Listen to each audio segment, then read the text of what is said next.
Rew here, 1010XL 92.5. The final look, Hayes Carlyon with me at the positions going into the combine. We've focused mostly on offensive needs for obvious reasons. We talked about the quarterbacks, the tight ends. We'll wrap things up with the wide receiver group.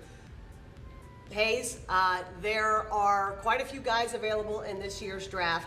The combine has plenty of guys coming in to kind of show off their skills and prove that they're worth playing on the next level. Who are some of the guys the Jaguars need to pay attention to? Yeah, it's a really intriguing class because there's a little bit of everything. If you're looking for speed but not a ton of size, that's there. If you're looking for size and you're willing to get away with some separation issues, there's certainly candidates there. At 7, it seems like it would be very high right now for the Jaguars to take a receiver, but this is the beauty of the combine.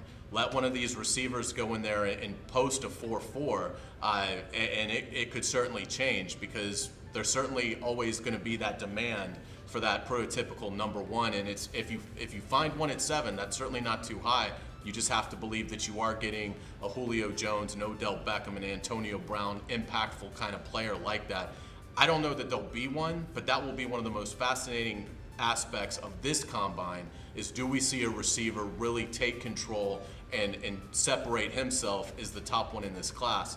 I think what we will probably see is the Jaguars looking 2nd round, maybe with those 2 third-round selections.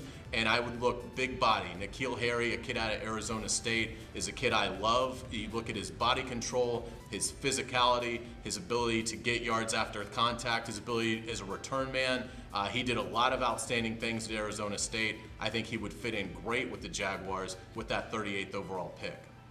In terms of what can set you apart immediately in the wide receivers at the combine, is the 40 the place to do it? I think so. It's the one position, and defensive back certainly as well, but receiver is one of those positions that if you post a great time, your stock is going to soar. We saw it with Darius Hayward-Bay a number of years ago. John Ross recently broke the combine record. The Bengals took him in the top 10. He hasn't done anything. But so it's a familiar thing that these teams sort of fall into where they see this elite testing speed and they kind of reach on a player, and a lot of times they're not rewarded for it. But it absolutely has always been a difference maker in terms of moving guys up the board. The question is, do these evaluators now look at it and say, well, that's great, he can run a 4.29, but can he really help us? Can he get off the press? So eventually there'll be a market correction, and these talent evaluators will look at it and not be as dazzled.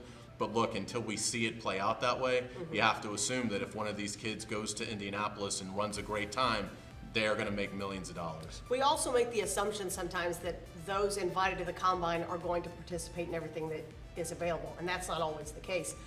Do you think there are red flags that present themselves sometimes when a guy chooses not to run or participate in certain aspects of the combine? It's a great question. I think you look at the receiver position, I think they're all going to go through the drills. You don't normally see guys choose not to run, choose not to participate in the passing drills unless they're coming off an injury or something like that, and everybody understands that. The big one is quarterbacks. It's the decision to throw or not throw at the combine. And I will give Blake Bortles some credit as he goes out the door here in Jacksonville for this. The trend prior to that draft was for quarterbacks not to throw. Blake kind of said, I'm going to throw at the combine. Why wouldn't I throw?